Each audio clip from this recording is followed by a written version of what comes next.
আসসালামু আলাইকুম। এখন শীতকাল চলছে। আমার হাতে এই ৩টা কীটনাশক দেখছেন। এই শীতকালে আপনার গাছের জন্য এই ৩টা কীটনাশক মাস্ট। আমি প্রাতিষ্ঠানিকভাবে কোনো কৃষিবিদ না, তবে নার্সারি ব্যবসা এবং কৃষি রিলেটেড কাজের সাথে যুক্ত থাকার বদৌলতে যতটুকু জেনেছি সেইখান থেকে এই ৩টা ওষুধ সম্পর্কে আপনাদের একটু ব্যাখ্যা করি। প্রথমে যেটা দেখছেন সেটা হচ্ছে সিএনজেড। এইটা অ্যামিনান্স কেমিক্যালের একটা কীটনাশক। এটাতে আছে ম্যানকোজেব এবং সাইমক্সিনেল। আপনারা জানেন এই দুইটাই ফাঙ্গিসাইড বা ছত্রাকনাশক। ম্যানকোজেব পাতার বাহিরের যে ছত্রাকগুলো আছে বা কাণ্ডের বাহিরের যে ছত্রাকগুলো আছে সেইগুলো প্রতিরোধে কাজ করে।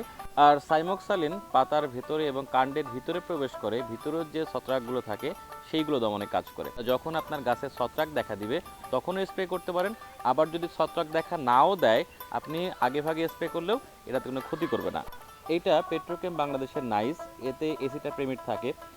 এসিটাপ্রিমিড এমন একটা কীটনাশক যে পোকাগুলা বা যে কীটগুলা পাকস্থলীযুক্ত, সেই পোকাগুলো আপনার গাছের কাণ্ড খেয়ে ফেলে, মুকুল খেয়ে ফেলে এবং নতুন কুঁড়িও খেয়ে ফেলে।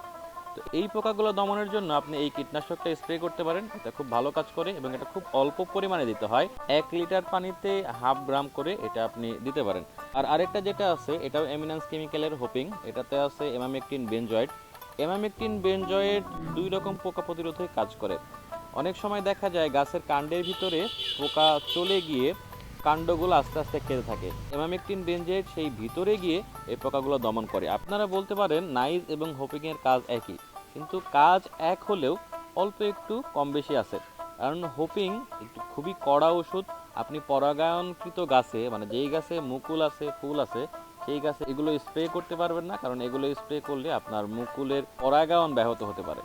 সবকিছু মিলায়ে এই কীটনাশকগুলো আপনাকে ঘরে রাখা খুবই জরুরি আপনার শীতের সময়ে গাছের পরিচর্যার জন্য। আমরা চারা গাছ বিক্রি করি, সাথে আপনাদের চেষ্টা করি যে আমরা যে গাছগুলো বিক্রি করেছি সেই গাছগুলো যাতে ভালো থাকে। আপনারা যদি আপনাদের এলাকায় এই কীটনাশকগুলো না পান, আমাদের নক দিতে পারেন। যারা আমাদের থেকে গাছ কিনেছেন, অর্থাৎ আমাদের রেগুলার কাস্টমার, তাদের জন্য আমরা ফ্রিতে পাঠিয়ে দেব। আর আপনারা চাইলে আমাদের কাছ থেকে কিনেও নিতে পারেন। তবে একটা বিষয় কি, যদি আমরা ফ্রিতেও পাঠাই তাও আপনি কুরিয়ার চার্জটা দিতে হবে, কারণ মিনিমাম কুরিয়ার চার্জ এখন ১২০ টাকা করা হয়েছে। তো আপনি এই কীটনাশকটা তার কম দামেই পাবেন। তো যারা পাচ্ছেন না তারা আমাদের নক দেবেন, আমরা পাঠাই দেবো। আর আপনার গাছের কোনো সমস্যা হলে বা হচ্ছে যে কোনো বিষয়ে কোনো সমস্যার জন্য, গাছ রিলেটেড কিংবা কৃষি রিলেটেড, আমাদের কথা একটু স্মরণ করবেন। আমরা চেষ্টা করব আমাদের জায়গা থেকে যতটুকু পারা যায়।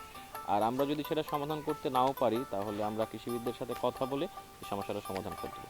ভালো থাকবেন সবাই, আমাদের জন্য দোয়া করবেন। আসসালামু আলাইকুম।